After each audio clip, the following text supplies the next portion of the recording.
অন্তর্বর্তী সরকারের মেয়াদে আইনশৃঙ্খলা রক্ষাকারী বাহিনীতে ২৭,০০০-এর বেশি সদস্য নিয়োগ দেওয়া হয়েছে, যারা নির্বাচনে ভূমিকা রাখতে পারবেন বলে জানিয়েছেন স্বরাষ্ট্র উপদেষ্টা। সোমবার সচিবালয়ে আইনশৃঙ্খলা সংক্রান্ত কোর কমিটির বৈঠক শেষে কথা বলেন তিনি।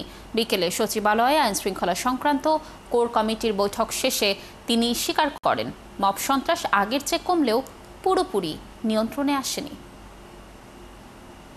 নির্বাচনের ব্যাপারে আপনারা সবসময় একটা বলেন যে আমরা আইন শৃঙ্খলা বাহিনী কোনো নিয়োগই হয় নাই, এই জন্য আমি আপনাদের স্ট্যাটিস্টিক্সটা দিতেছি। ইলেকশনের আগেই মানে আমার এই পর্যন্ত কিন্তু ১৫,৮৫১ জন পুলিশ আমরা নতুন নিয়োগ দিয়েছি, ইলেকশনের আগে হয়ে যাবে।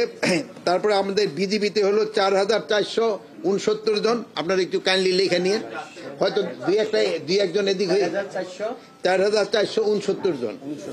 আনসার হলো ৫,৫৫১ জন। কারা যদিও ওই ইলেকশনের সাথে জড়িত না, তারপরও ১৫৫৮ জন। ফুল দেওয়ার ক্ষেত্রে, বাধা দেওয়ার ক্ষেত্রে আপনাদের কি নির্দেশনা ছিল আমি জানি না, বাট আমাদের ক্ষেত্রেও যে ফুল দেওয়া ঠেওয়া দেওয়ার আপনারাই তো জানেন পরিস্থিতি কি।